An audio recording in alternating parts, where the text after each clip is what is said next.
Hello everybody and welcome back to the channel. Today I've got an old friend of the channel and a good friend of mine and fellow language learner, Kerstin Cable, back again. Kerstin, welcome. Hello! What am I, an Irish learner? A Welsh learner, did I say Irish? No, Cymraeg. Cymraeg. So Kerstin is, I've asked Kerstin back onto the channel basically because it's always great to see her, but also because Women in Language is coming up. And in the last 2 years, is this the third or the fourth? This is the third. The third. So the last 2 years, I've had you on.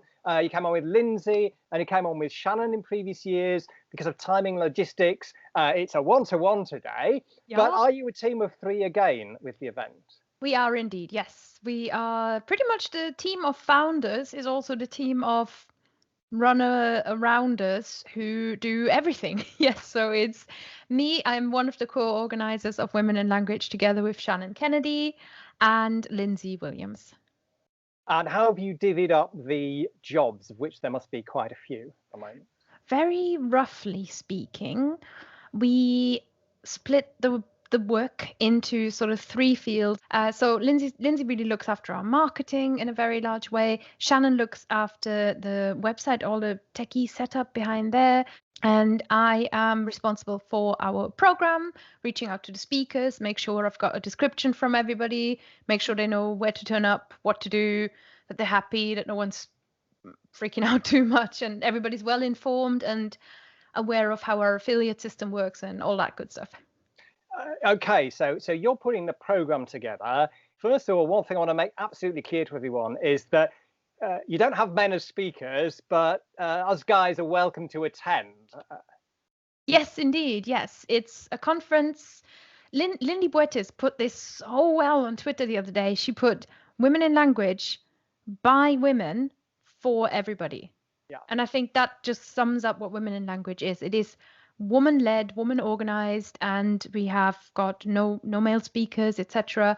It's female speakers or women speakers, and it is open to absolutely everybody. We don't, check you at the door or anything like that. It is for everyone, and hopefully accessibly priced. And so far, from what I can tell, we're in the 3rd day of ticket sales, and it's really popular this year, so we're really looking forward to it. There seems to be a mood for Women in Language.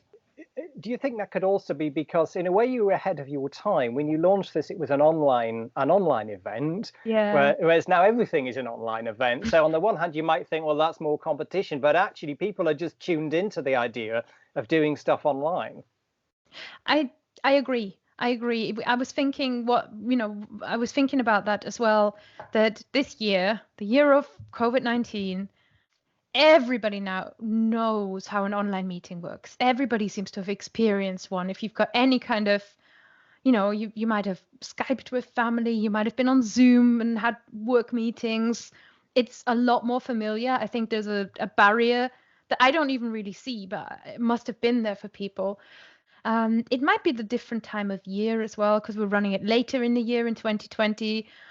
I don't know. We certainly were ahead of the curve with Women in Language. And the reason for that is that we all felt like this is really special. This is really cool. We can bring a conference together that isn't the best of all the other conferences. That isn't, hey, here are the same 12 keynote speakers that you've already seen. Because what happened, in some events, what happened was really like, hey, here are the 5 keynote speakers, 4 of which happen to be guys.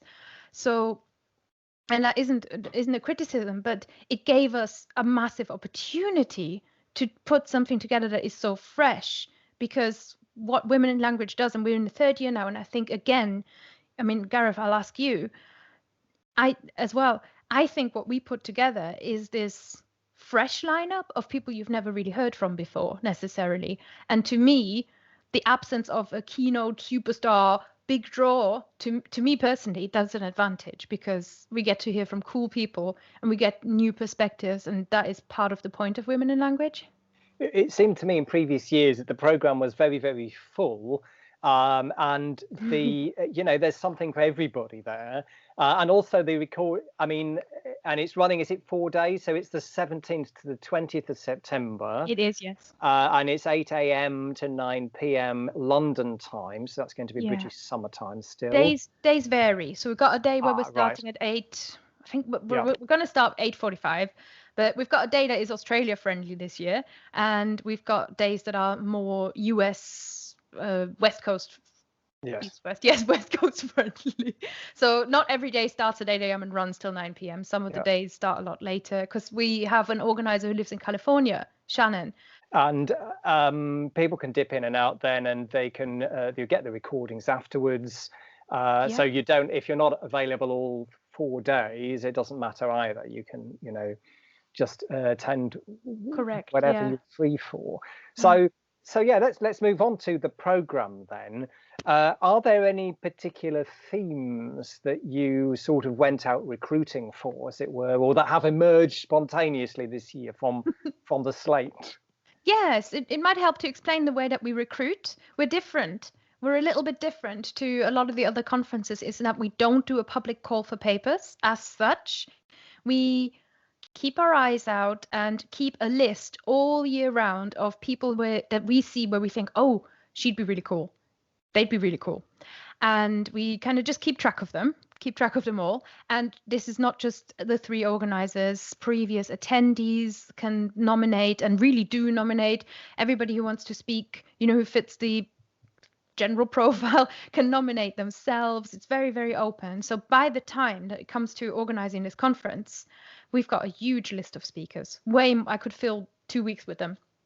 And then what I do, we kind of look through and we go, okay, these are the people that we want to invite this year. So we kind of curate it a little bit and then reach out to the speakers. So instead of asking them to propose a topic, we actually look for the people and then say to them, we trust you to come up with a topic that really fits the bill. And they never disappoint. And this freedom for them to bring something once they already know they're in, I think is really, really cool, because it takes a little bit of the pressure of choosing.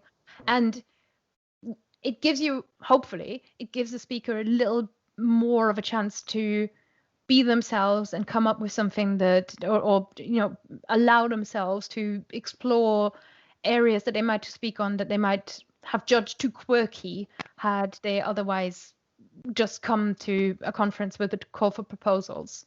Having said that, we do give speakers a little bit of guidance at the start, just asking them, like, do you think you want to speak about this kind of thing, this kind of thing, this kind of thing, really vague topics. And our guiding themes of 2020 are something we call language in all the fields, which is about psychology and kind of our inner world and how our inner world affects language learning and the other way around.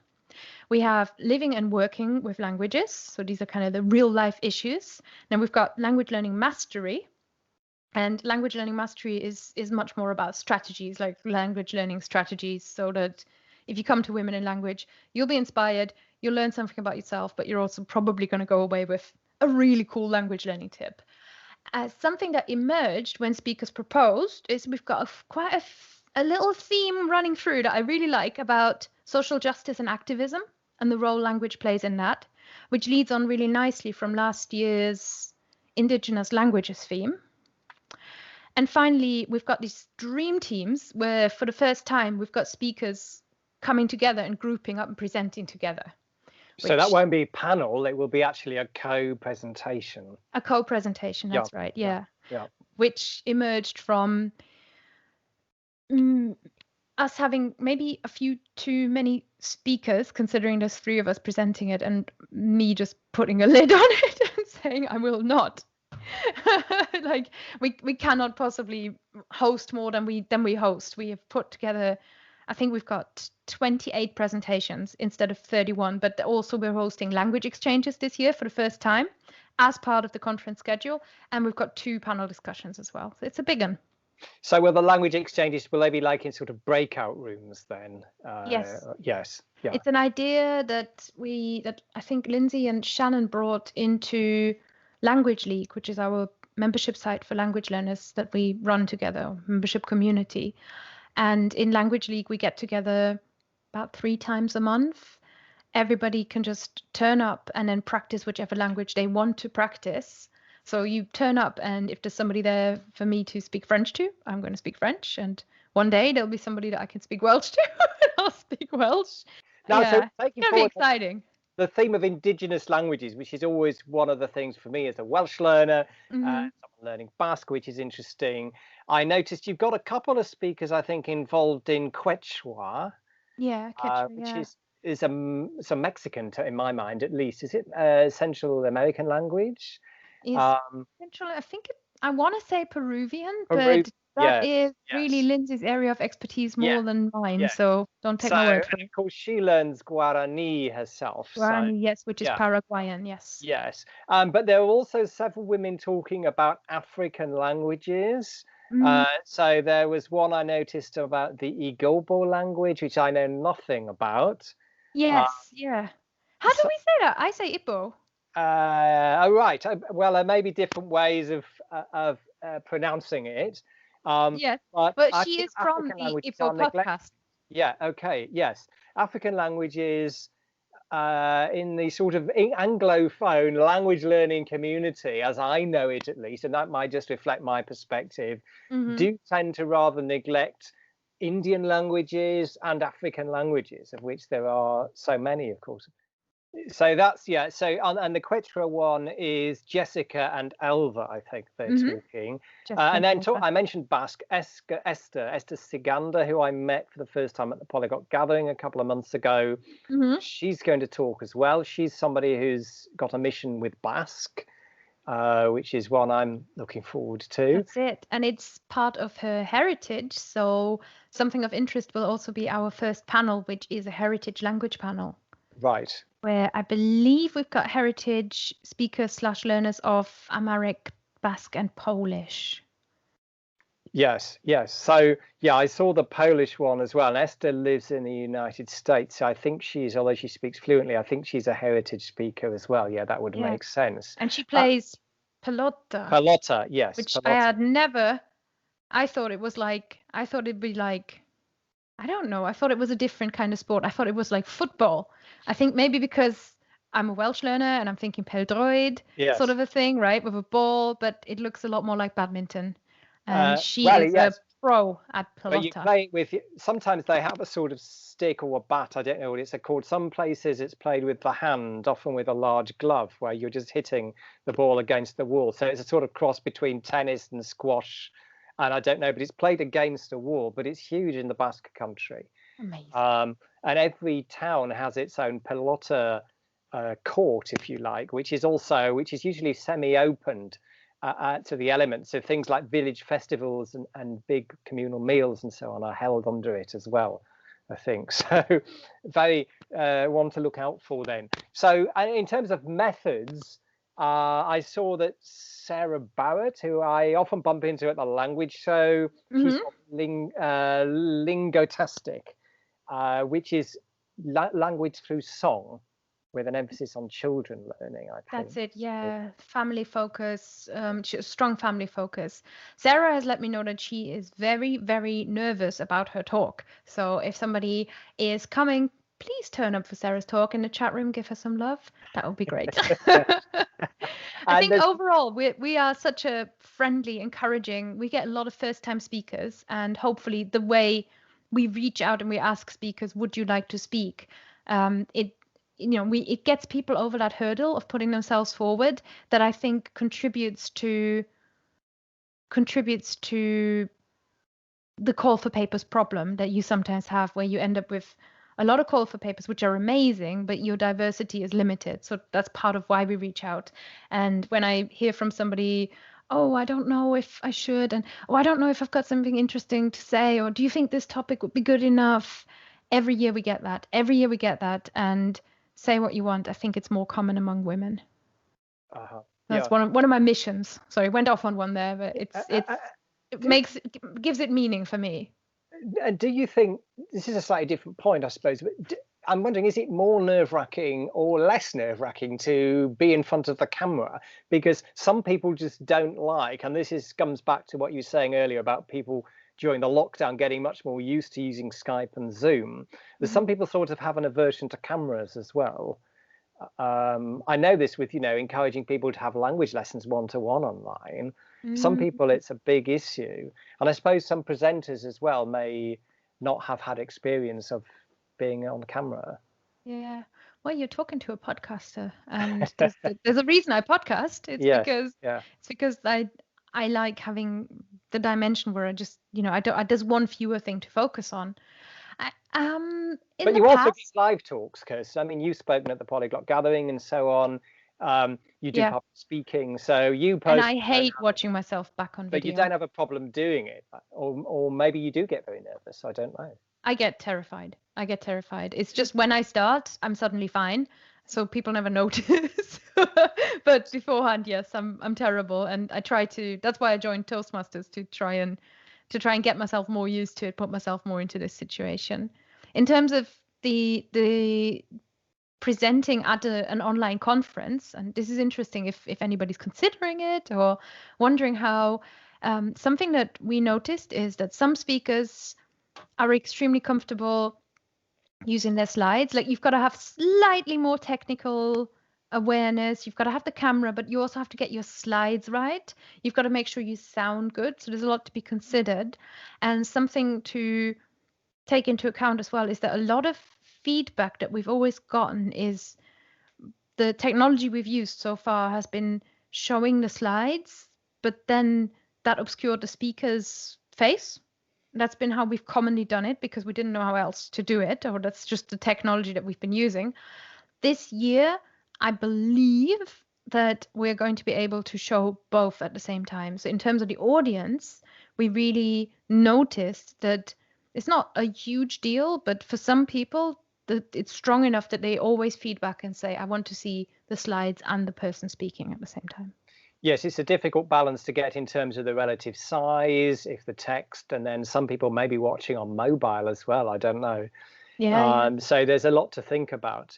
And still on methods then, you've got Maria Ortega Garcia, I think, talking about, well, it sounded very cryptic to me from the program, embodying experimental events to help people embody language. Do you know anything about that, or are you waiting to find out? Well, Maria is one of our Dream Team members. Maria Ortega Garcia is going to be presenting together with Jessica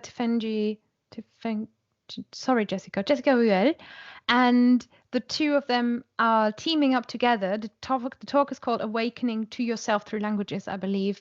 And so it's got that psychology slant. I don't think I've interviewed Maria before, and I think something I really appreciate about the approach that she brings to language learning is you're not going to walk away with this kind of like, okay, here is the six-step method to learn vocab through poetry or something like that. It is much more about the deeper reasons for why we learn languages, which is about self-expression and how we can achieve self-expression with ease through languages.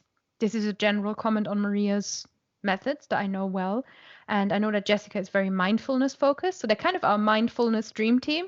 And I think coming to that talk, you will leave with a new perspective on language learning. And Maria is an old hand. She has presented. This is her third Women in Language. We've only got two speakers. We've got only two speakers who are back and back and back and back every year. And what I really, really appreciate about that is that, she was open, and her and Jessica were open to trying out this new co-presenting image. But I also feel like it's lovely. It's almost like having a mascot. So every talk that she's given, the chat room is just on fire with people saying, I've never thought about it this way. So if you want that new perspective, again, the theme of why we run this conference this way, new perspectives, then don't miss that talk. And then on the careers side and working with languages side, you've got Sarah Maria Hasbun, who has a website now about language learning, Miss Linguistic, but she also has her own translating business. There's Sarah Jameson as well, I think, is a translation student. So there's a bit maybe a bit sort of translation side of things going on? I know that was you've trained as a translator as well, so Yes, I've got a master's in translation studies. Yeah. So there's some things going on about pretty work rubbish. with the work side as well of language. That's it, yes. And every year we've got a little bit of that, and I really appreciate that we've got a dash of careers, I think, in the schedule. I think Esther Siganda is also going to talk about that, because she will go through. Well, her talk is called "Making the Decisions That Led to Fulfilling My Dreams," and I had a little pre-chat with her about it, and I think we'll definitely get into times when you could have said yes to something, times when you say no to something, and that is a good and interesting perspective and approach of guiding us through. And I think it'll be interesting as well to hear from Jamila Ball, who is another person running a linguistic company, with a difference as well. So there's a real social justice slant. She's our last speaker, and she will talk about role of linguists in social justice movements, multilingual community building.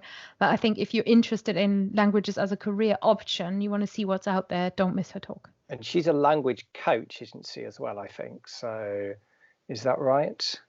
I think, well, she's Lena, the language coach. Lena is a language coach. Yes, Lena is speaking as well. Yes. That's it. Yeah. Yes, yeah. I mean, the coach thing is that it's not regulated, right? So there's different angles, different perspectives that people take. We've got a few people, I think, who've done the neuro language coaching type of, we bring that background.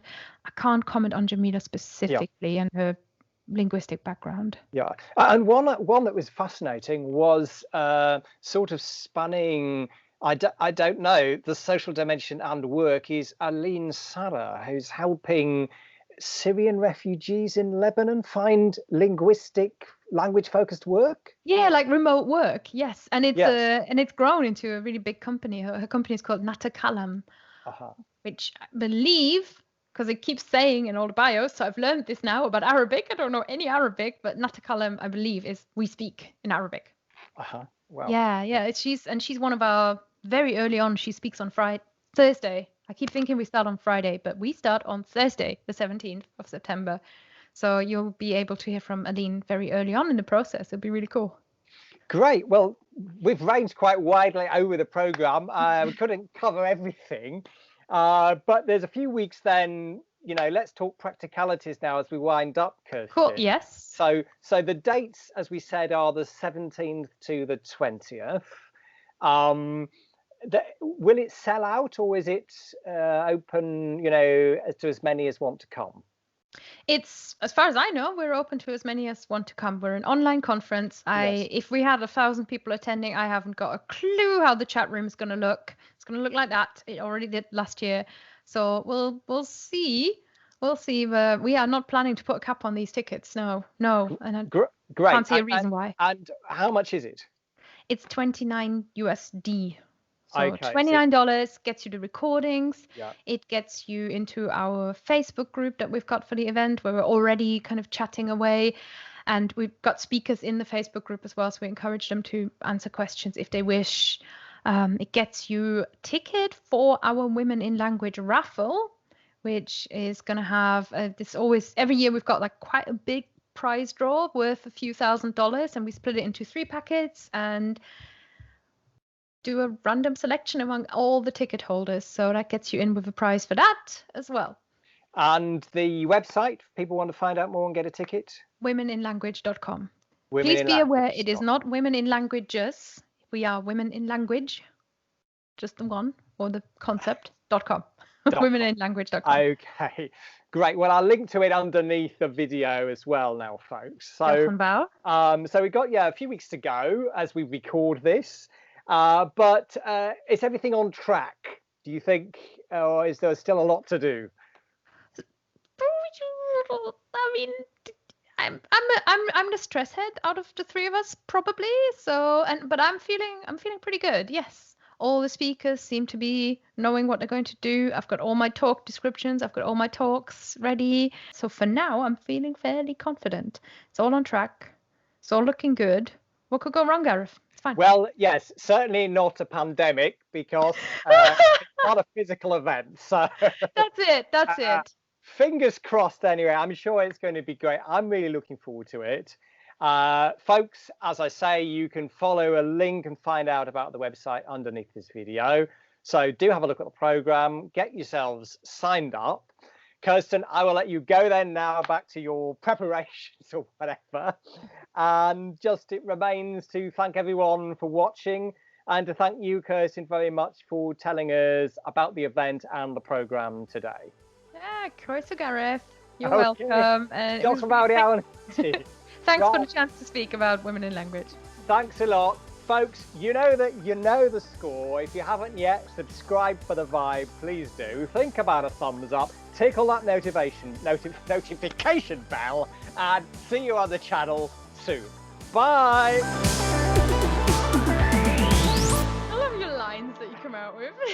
Tickle the bell, do this, finger down. I'm always like... I know. So I always forget what I'm supposed to say, but good. Okay, let me...